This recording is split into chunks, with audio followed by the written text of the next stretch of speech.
Good day mga ka-CM. So sa video ngayon, ipapakita ko sa inyo paano yung procedure, paano mag-remap kapag baya kilay na. So sa video na ito, papakita ko sa inyo yung example kapag mag-remap tayo ng Honda, para makita nyo yung step by step para magkaroon kayo ng guide. No? So panoorin nyo lang yung kabuuang video na ito.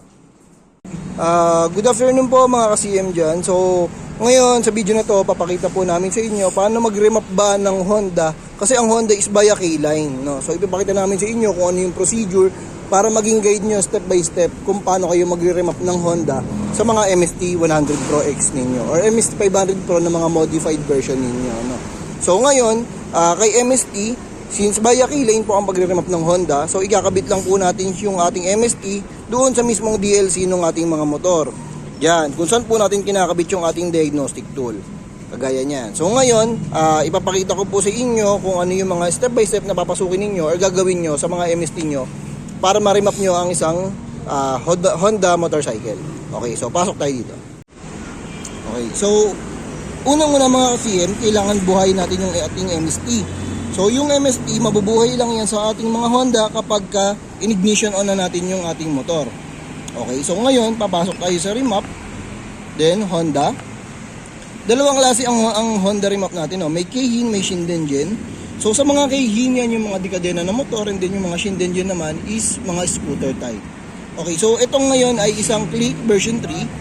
Papasok tayo ngayon sa Shindengin. Yan, so Shindengin. Select ECU type. Then, ang may sasuggest ko na lang sa inyo, since magre-remap kayo ng via K-line, mag-autoscan na lang kayo kagaya nitong ating autoscan na una. Yung autoscan kasi natin na pangalawa, ang makikita nyo dyan is yung mismong list. So, reminder lang, kasi kailangan tama kung ano yung mismong part number ng ating ECU doon sa ilalagay natin. Kung hindi kasi magkakaroon tayo ng problema doon sa mismong motor natin. So ngayon, papasok na lang tayo sa ating autoscan, yung general menu.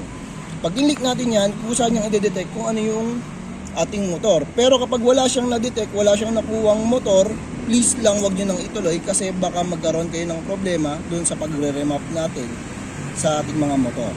Ngayon, nakita nyo na pumasok tayo dyan, may makikita tayong original map, 10,500 RPM na limiter na map plus 3% yung kanyang magiging fuel map, no? So lahat ito is limiter po yung mga yan, and then meron siyang additional percentage dito sa gilid. So pipiliin nyo dyan kung anong percentage yung gagawin nyo, depende sa kung ano ang modification doon sa muffler na ginabit. Pero kung wala, all stock lang po, is original lang po yung ikakabit natin or yung pinaka lower percentage lang.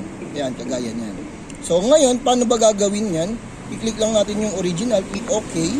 Then, press nyo lang po yung yes para mag-proceed yung ating remap. Okay.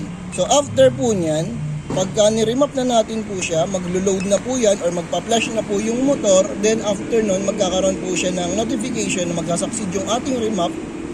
At pwede na po nating patayin yung motor at tapos na po tayo mag-remap. So ganun lang po kadali mga CM na mag-remap ng isang Honda kasi via K-line lang po siya.